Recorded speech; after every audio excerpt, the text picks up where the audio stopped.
আমাদের ফেস্টিভ্যাল মানেই হচ্ছে কিন্তু ভালো মন্দ খাওয়া, তাই না বন্ধুরা? কোনো রকম অকেশন হলেই মনে হয় যেন আজকে অন্যরকম কিছু খাবো, প্রত্যেক দিনের একঘেয়েমি খাবারের থেকে একটু আলাদা। তো যাই হোক, আজকে যেহেতু দোল পূর্ণিমা, সকাল সকাল বসিয়ে দিয়েছি রান্না বান্না। আমার ছুটি নেই, কারণ বরের ছুটি নেই। হয়তো বরের ছুটি থাকলেও আমার ছুটি হতো না, কারণ রান্নাটা একটু দেরিতে করতে হলো, কিন্তু করতে হতো। কারণ অকেশন পারপাসে মনে হয় যেন একটু বাড়ির খাবার কিছু খায়, বানিয়ে খায়। তো একমাত্র আমাদের ছুটি হয় কিন্তু কোথাও ঘুরতে গেলে, আর বাবার বাড়ি গেলে বা কারোর বাড়ি ঘুরতে গেলে, তবেই কিন্তু এই রান্নাবান্না থেকে রেহাই পাওয়া যায়। তাছাড়া বাড়িতে থাকলে আমাদের মেয়ে মানুষদের কিন্তু কোনো দিনই ছুটি নেই। তার মধ্যে আজকে আবার আছে বড়মশাইয়ের অফিস, সেই কারণে সকাল সকাল রান্নাবান্না শুরু করেছি। আর আজকে যেহেতু দোল পূর্ণিমা, ভাবলাম প্রত্যেক দিন তো একঘেয়েমি ভাত ডাল তরকারি খাই, আজকে একটু অন্যরকম বানাই। তো সেই কারণে আমরা তো হলাম ভেজ, ভেজে কি আর বানাবো পনির ছাড়া। তো ফুলকপি আলু পনির দিয়ে একটা সবজি বানালাম, আর ফ্রাইড রাইসটাও হয়ে গেছে। আর এখন হচ্ছে গরম গরম লুচি ব্রেকফাস্টে খাওয়ার জন্য। কারণ মেয়ে বায়না ধরেছে আজকে যেহেতু হোলি, মা আজকে কিন্তু অন্য কিছু খাবো না, আজকে খাবো লুচি। তো সে কারণে গরম গরম লুচি বানিয়ে নিলাম। তো আমার লুচিগুলো তো প্রায় ভাজা হয়ে গেছে, এবার গরম গরম সার্ভ করব। বড়মশাইকে দিয়ে দিয়েছি খেতে, ঘড়িতে হয়ে গেছে 9:30। তো একেবারে ব্রেকফাস্ট নিয়ে পাশে কিন্তু রং নিয়ে বসে পড়েছি। সবাই মেতে উঠবো আজকে বসন্ত উৎসবে। সকাল থেকে আজকে একদম কথা বলারই সময় পাইনি, কারণ বড়মশাইয়ের তো ছুটি নেই, প্রত্যেক দিনই ডিউটি আছে। সবার ছুটি থাকে কিন্তু ওদের অফিসের ছুটি থাকে না। তো যাই হোক, সকালেই বলা হয়েছিল যে আমি কিন্তু যেমন যাই সেরকমই যাব। তো কী আর করবো, ভাবলাম আজকে দোলের দিন, আগে স্নানটা করে নিই। তো স্নান করে পুজো না করে আগে রান্নার জোগাড় করলাম। রান্না বান্না তো দেখালামই যে কী কী রান্না হয়েছে, আর রান্না করতে করতে আজকে বললাম তো, আর আপনাদেরকে গুড মর্নিংও জানানো হয়নি, আর হোলির শুভেচ্ছাটাও জানানো হয়নি। তো এখন জানাচ্ছি, হোলির অনেক অনেক শুভেচ্ছা, ছোটদের জানায় অনেক অনেক ভালোবাসা, বড়দের জানায় প্রণাম। আজকের দিনটা সবার খুব ভালো কাটুক।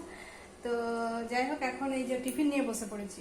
আর টিফিনে তো লুচি বানিয়েছি, আজকে যেহেতু দোল পূর্ণিমা বলে কথা, তো সকালটাই দিয়েই শুরু করছি। তো চলুন না, এখনকার মতো এই পর্যন্ত টিফিনটা করে নিই, পরে আবার ফিরে আসছি।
ঘড়িতে এখন হয়ে গেছে 1:15, সবাই মিলে চলে এসেছি ছাদে দোল উৎসবে মেতে ওঠার জন্য।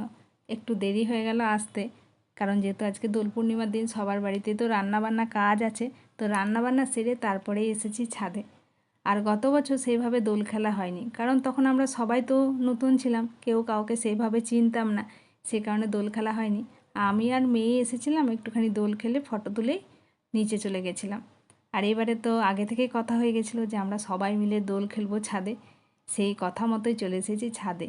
আর এটা একটা আমাদের পরিবারের মতো হয়ে গেছে। ছোটোখাটো অনুষ্ঠান তো প্রায়ই চলতেই থাকে, আপনাদের সাথে শেয়ার করেছি।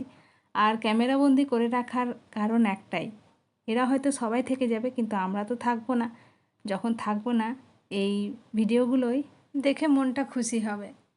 মনে হবে ওদের বাড়িতে যখন ছিলাম তখন এরকম আনন্দ করতাম, ওদের বাড়িতে ছিলাম তখন এরকম আনন্দ করতাম। কারণ এর আগে যাদের বাড়িতে ছিলাম সেখানেও তো অনেক আনন্দ করেছি, আর এখন তো করছি। তো চলুন, অনেক দোল খেলা হলো, এবার নিচে যাই, স্নানটা করতে হবে। এ দেখো, ফ্রাইড রাইস, পনির। আরে কে? একে চিনি না তো আমি, কে এটা? হাত তো ছাড়া। এই কি অবস্থা তোমার? খেলবো না করে এতই খেলে ফেললাম, রংটাও আর উঠাতে পারলাম না। আজকে এবারে একটু বেশি অতিরিক্ত খেলা হয়ে গেছে। এই যে হাতের অবস্থা, ঘড়িতে এখন হয়েছে 3:30। এই সবেমাত্র স্নান করে খাবার নিয়ে বসেছি।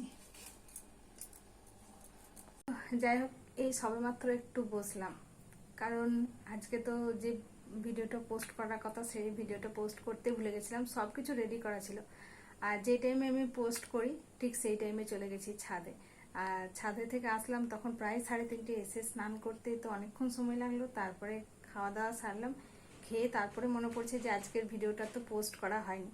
তো ভিডিও পোস্ট করে তারপরে আরও আদার্স কিছু কাজ ছিল, সেই সব করতে করতে কিন্তু সন্ধে ঘনিয়ে এসেছে। তো সন্ধেটা এবার দেব।